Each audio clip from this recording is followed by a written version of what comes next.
Shalom. All praise to Yahweh Shem Yashai Bashem Kadash. The one to see apostles and elders, a great millstone of well. And Shalom to all the brothers doing the work sincere in truth. Yeah, just a quick one. So this article I thought was kind of funny because it kind of highlights how Esau's kind of mentality, his approach to how he runs his empire, man. And why this guy's squeezing out every last penny of profit, and it's like this present situation, this thing hasn't he's not missed out, and it shows like the middle class essentially getting squeezed out. People that thought they're pretty well to do, they had a decent job, that shit's getting squeezed out, man, and everyone's just gonna be on the same grunt level. Because that's okay. So it's on Yahoo Finance, but originally from Reuters. It says workers from home beware. Pay cuts might be the price of freedom. So I said, dreaming of working remotely from that cottage in the hills, there's a good chance that you'll get paid less. According to a survey of HR executives published on Thursday, employees who move to cheaper locations to work permanently from home also likely to have more limited career prospects. Executive search firm Leafway said 45% of the 250 HR execs who took part in the survey said wages and bonuses should be adjusted when people decide to work remotely in areas with a lower cost of living. Okay, the interesting part is that people working from home would be competing against a much bigger pool of potential rivals for the job, according to the HR execs who worked for major listed companies operating in the US, Britain, and Asia.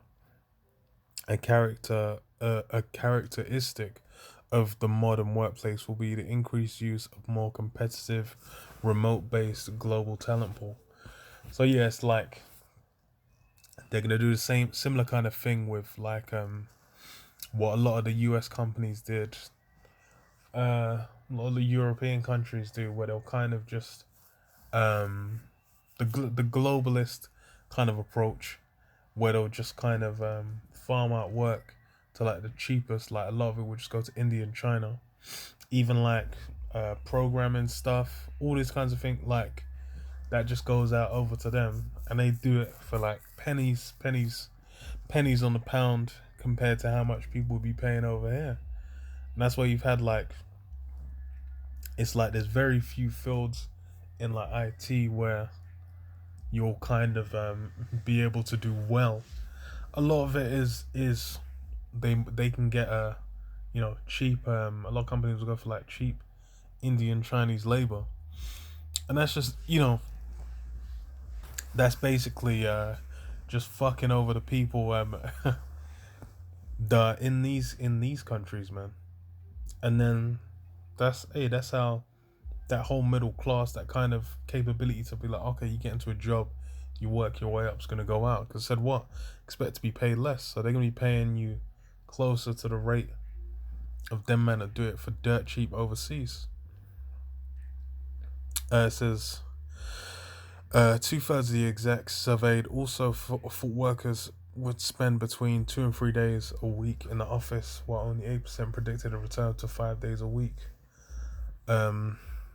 Nearly 4% said the maximum number of workers in office would be half his previous capacity. Yeah, so Esau's essentially changing up the approach to how his shit runs, and that's a lot of people getting dropped out, man.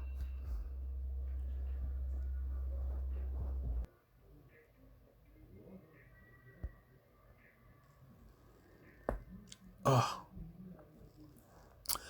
and this is why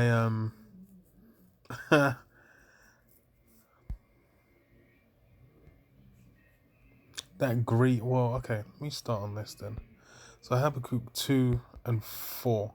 Behold, his soul which is lifted up is not upright in him, but the just shall live by his faith. Yea, also because he transgresseth by wine, he is a proud man, neither keepeth at home, who enlargeth his desires hell, and is as deaf, and cannot be satisfied, but gathereth unto him all nations, and heapeth unto him all people. Yeah, so this guy's gone around the world. Man's gone around, spent hundreds of years going around to all these different places, conquering them, conquering nations, enslaving them, using them to build up his empire, taking all their resources.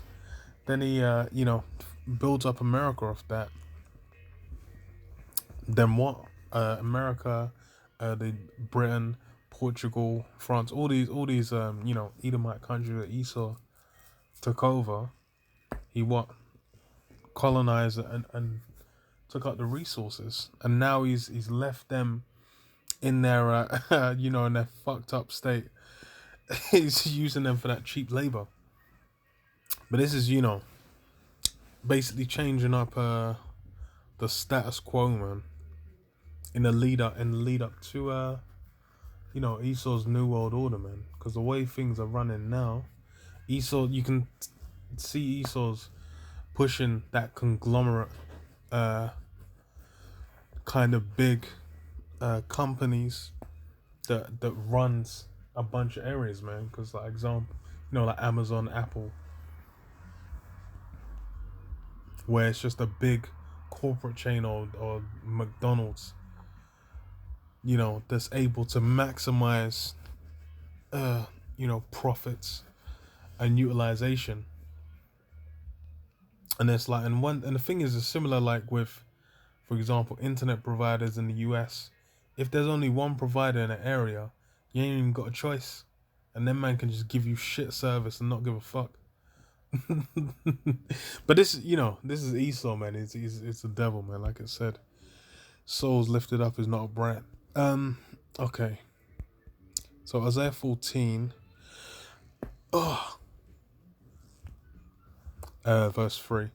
And it shall come to pass in the day that Yahweh shall give thee rest, from thy sorrow and from thy fear and from the hard bondage wherein thou wast made to serve. Yeah, that hard bondage, man. Esau basically made harsh use of Jacob as that human resource to build up, man. This is how Esau does, man. Esau will go and take resources, including humans, as a resource, and then afterwards, we'll just be like, oh no, you guys need to, like, will behave like, he hasn't committed, completely criminal acts to get to that level. It says that thou shalt take up this proverb against the king of Babylon and say, how hath the oppressor ceased, the golden city ceased? Yeah, how's the oppressor ceased? Because when Esau, is further down in the chapter, when Esau is, brought down, man, and reduced to, all the charade he's got going on, that presentation he puts on like he's some great man, all of that's gonna be stripped away when the judgment comes, when Yahushua makes a return with the chariots, which called, Esau calls UFOs, zapping up, and the missiles dropping on Esau's land, and he's reduced to that base man. Then what? It's gonna realize, this guy ain't, who's this guy, man? This guy will trembling and fearful. It says, Yahweh hath broken the staff of the wicked and the scepter of the rulers. He who smote the people in wrath with a continual stroke, he that ruled the nations in anger is persecuted, and none hindereth. Yeah, when Esau gets his judgment, when these nations are coming back, and I'm watching him get his head bashed in, man, and move and block. No one's gonna come to his aid. No one's gonna protect him. All these nations are looking for the opportunity to come and fuck you guys up, man. Why? Because all those historical wrongs, all those things on your list of vile acts you've done in the past that still need to be paid for, man. Hundreds of years of criminal acts, man. The whole earth is at rest and is quiet. They break forth into singing. Yea, the fir trees rejoice at thee, and the cedars of Lebanon, saying, since thou art laid down, no fellows come up against us. So even the trees are gonna be rejoicing, man. The trees are gonna be glad. Cause why? Even the planet, the earth, the ground, the plants, the animals, all these things are being oppressed, man. Whales are having to. You got animals, sea creatures jumping out of the ocean. Man, they got like kilograms of plastic in them, all kinds of fruit. They just give it, just like, yo, I'm just gonna give up the ghost, man. It's too much. Um,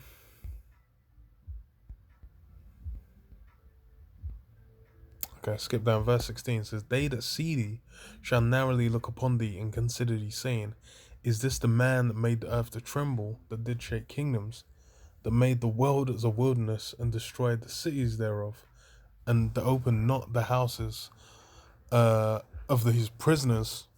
All the kings of the nations, even all of them lie in glory, every one in his own house. But thou art cast out of thy grave like an abominable branch, and as a raiment of those that are slain, thrust through with a sword, that go down to the stones of the pit, as a carcass trodden under feet." Yeah, so the other nations are going to be able to, they're there after they've served their punishment, they're then going to be able to rule themselves. But they'll be tributaries, and they'll be subject to the law, man. Israel, Israel, perfected Israel, will be over them, keeping them in check. But Esau is going to be done away with, because that's what this man's done, man. This guy's greed, this guy's completely wicked way of ruling is a madness. That's why when Jake is going to deal rulership righteously, man, and that's why these nations are going to love it. No one's going to be desiring. No one's going to remember or desire to go back to some crusty, done out Babylon, man. Some whore. That's why it's what's the word? Personified as the whore, man. That greasy bitch. But yeah. I'll leave it there. Shalom. Yabashim Shabashim Kakadash. Shalom.